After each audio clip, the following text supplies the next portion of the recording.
It was created for a purpose. I've used it for 5 decades in anesthesia.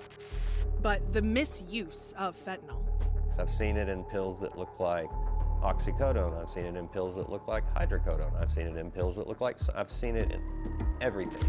The abuse created something deadly. Even as someone working in this field, it's blown my mind. Are we in a crisis? You're absolutely in a crisis.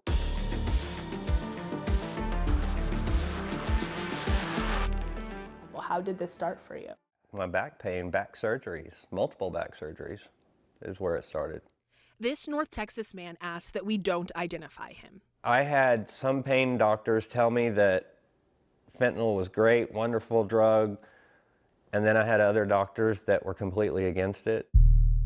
He started taking it in patches for his back, mixing them with other prescribed painkillers when the agony wouldn't stop. And when that wasn't enough, he started buying illegally. Doctors were giving it to me at the time, and then people that were getting it prescribed would sell their prescription stuff. In 2014, he started buying illegally manufactured fentanyl patches off the dark web. But around 2016, he started seeing fentanyl pills on the streets. They were scarce. When he had them, and you better hurry up and get them.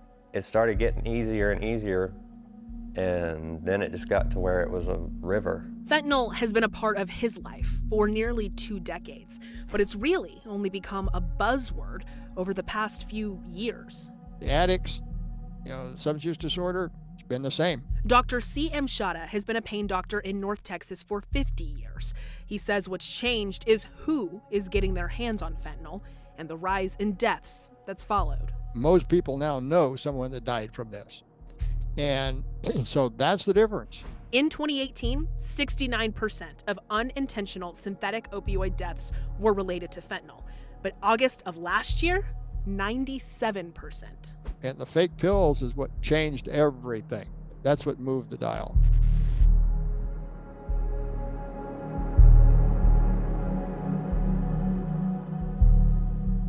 At this point, essentially anyone walking in here that's using pills that they acquired on the street, they test positive for fentanyl, just period.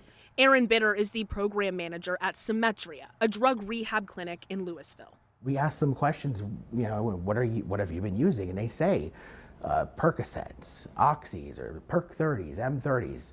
Part of our process, we have to drug test them. By and large, they test negative for every substance other than fentanyl, and their mind's blown. Shada says the influx of these drugs, like any product, comes down to supply and demand.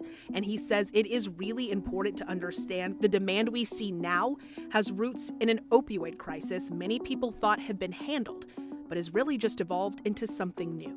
In the time period from 2000 to 2010 was one of a mass escalation of prescribing opioids, pushed heavily by the pharmaceutical companies. It was just rogue. It was so bad, but that was not evidence-based medicine. That wasn't the practice of medicine. That was selling drugs.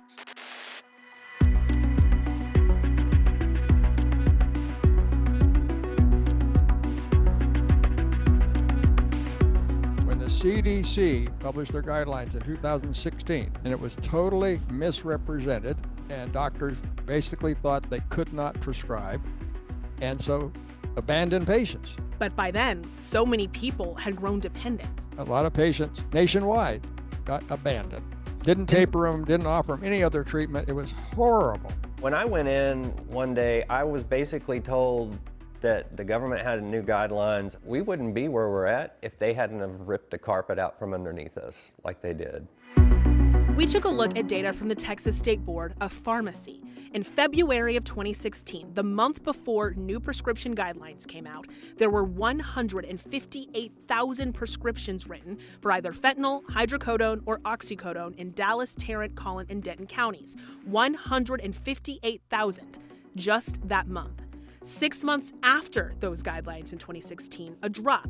Last December, a month after the CDC released newer, less strict guidelines, the number of these opioid prescriptions for our 4 major counties was still down to about 126,000.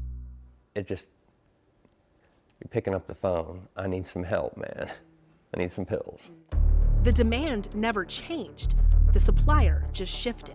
But in this case, it's moved, over the last few years to specifically to the cartels, and it's moved to fentanyl. Make it look like oxycodone, make it look like hydrocodone. Xanax, yeah. Experts say it's cheap and low maintenance to make. It's more powerful and more addictive than other opioids. So the supply keeps coming. The fact that you're playing Russian roulette they need to know about that. One time it was partying, this time it's death. Prescriptions for opioids in the state may be down over the past few years, but fentanyl-related overdoses in Texas have increased by 500%. Take a look at this map we created from data collected from medical examiner offices for Dallas, Collin, Tarrant, and Denton counties. Each mark is someone who died from a fentanyl overdose since 2015. It is happening all over North Texas. Do you think that people understand what this is? No, I didn't know. Fentanyl was created for a purpose, but it wasn't meant to create this. It's sad that they took something that was meant to help and made it into something bad. In North Texas, I'm Morgan Young.